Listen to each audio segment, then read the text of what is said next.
Hey, what's going on, everybody? Welcome back to the channel. If you're new here, it's totally free to subscribe. Hit the like button for post notifications. I just want to say thanks to everybody for coming in and thanks to all my Patreon and channel members.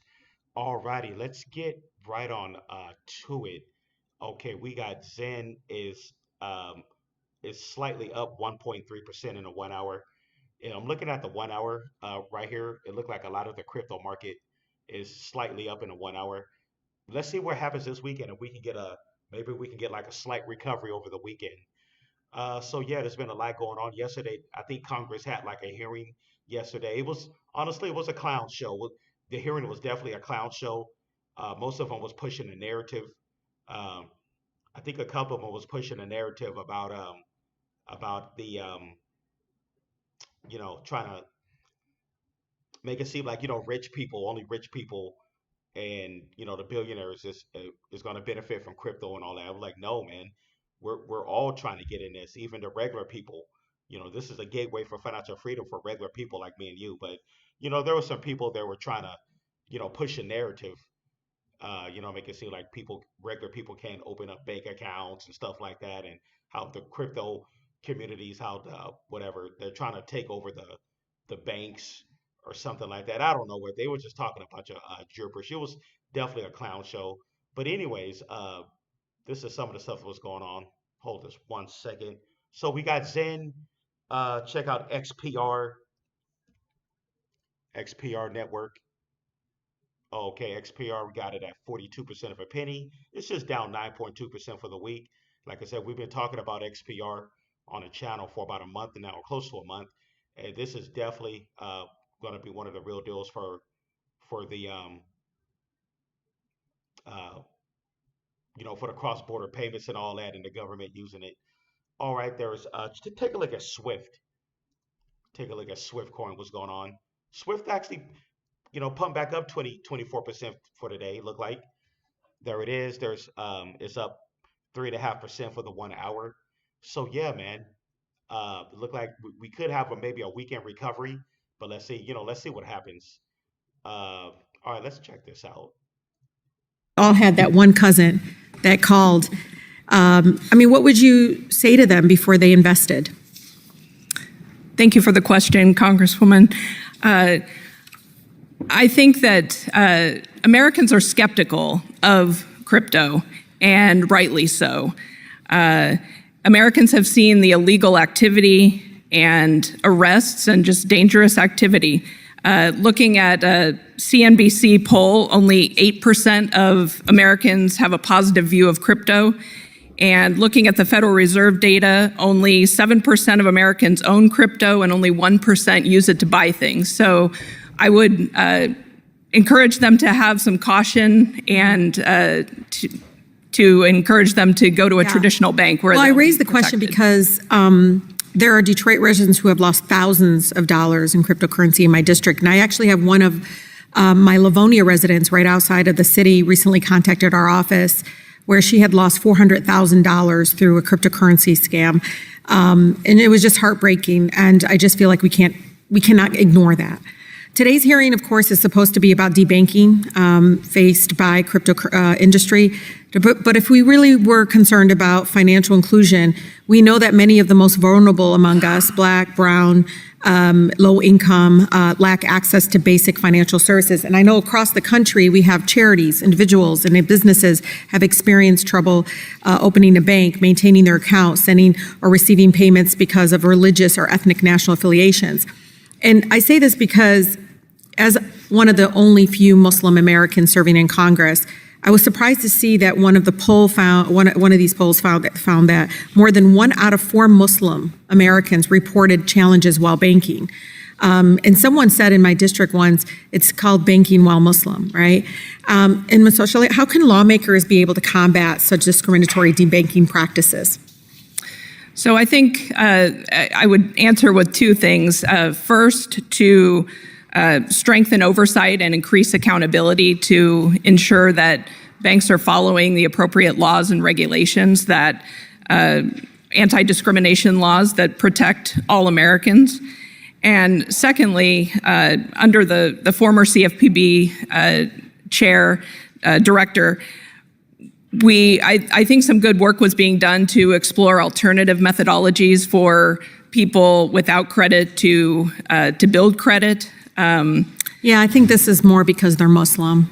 So now I'd like to discuss facts motivating today's hearing and Coinbase's and its consultants' complaint against the FDIC. The claim they quote, probably familiar with this, starting in 2022, federal financial regulators have taken a concerted steps designed to cripple the digital asset industry. But what's interesting about this timeline, and maybe Ranking Member, you'd find this interesting, what actually happened around 2022? Folks are forgetting, I mean, they were going to play dumb, but we know what happened. Investors lost $2 trillion during what we call crypto winter, and a whole host of crypto and digital asset companies went belly up, including FTX and Celsius. In early 2023, we saw Silicon Valley Bank, Signature Bank, and Silvergate failed, with crypto playing a huge role in that. So how would you characterize the crypto industry's access to banking services before crypto company and regional banking failures around 2022? So I think that there was caution and the regulators recognizing the risk that these companies... They messed up, right? It messed up. They failed. This $2 trillion. True. Yeah, but they act like, poof, we were just like picking on them. True. So we were picking on them. They messed up. So the regulators, the banking regulators recognizing the risk that these companies presented, and then we saw what happened in 2023. Well, really quick, I know according to the FDIC's Inspector General reported in early 2023 that 136 FDIC-insured banks have ongoing or planned digital asset activities. So it sounds like crypto industry was doing okay in terms of access. Then the industry tanked. Banks got spooked. Regulators took a closer look. So would you agree with this rough timeline and description? Because I think it's important for the American people to understand this as we sit here. What happened before all of a sudden you guys all got the knock on the door? Something was happening. And so I think it's really important. So again, its regulators got tougher after multiple bankruptcies and related bank failures. That's a fact. And it's part of again, I think the facts that nobody's going to bring up. You fail, you're hurting American people. We're gonna have oversight, and we're gonna make sure it doesn't happen again. Thank you. Gentlelady Yields. Mr. All right. But anyways, that's to give you an idea of what they were, talking about yesterday. Some of the stuff was really off topic. Some of the stuff they were talking about had nothing to do with like crypto and the blockchain and all that. Sometimes it was, really getting off topic and everything. But anyways, yeah. So we have, like I said, Bitcoin is at 96,000 right now. ETH is at 2,600. It looked like it's up 1.3% in the 1 hour, and Bitcoin is up just 0.39. And while ETH kind of took a beating over the last week, it's down 20%. Bitcoin is just down just over 5.7. All right, XRP 240. XRP kind of took a little beating, down 21%. Solana down over 17%. So yeah, the whole crypto market went down. So yeah, I just want to give you guys this update. But yeah, Swift is still looking good. Take a look at that 1 week chart. It's just down 29% for the 1 week. Not bad. Swift, looking at the 1 week chart, Swift was at 4.5, around 4.5 cents. Swift is looking really strong, man. Despite the downturn of the market, it didn't get hit that bad. It looked like it's consolidated and everything. But yeah, man. If you guys want to get more, price predictions, project requests, and you want to be part of a community, definitely head on over here to the Patreon, guys. I'm covering I covered a low cap gem yesterday, DeFi utility. I'm going to be doing another one pretty soon. I've been looking at this crypto actually for about a while. The one I'm going to cover next, and it looks pretty good. All I can say is it's a Web3 metaverse gaming project. But I'm going to cover this on my Patreon. Definitely get over here.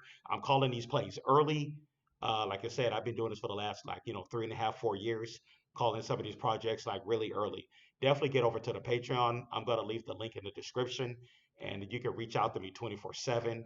Also, you can message me 24/7, and we got our chat group going on where we can communicate with each other 24/7. So definitely, if you can, get over to the Patreon, especially if you're new. Like I said, being part of a community, man, where we all support each other. Alrighty, but yeah, thanks everybody for tuning in. Don't forget to subscribe. Um, Hit the like button for post notifications, and I'll see you guys in the next one. Peace.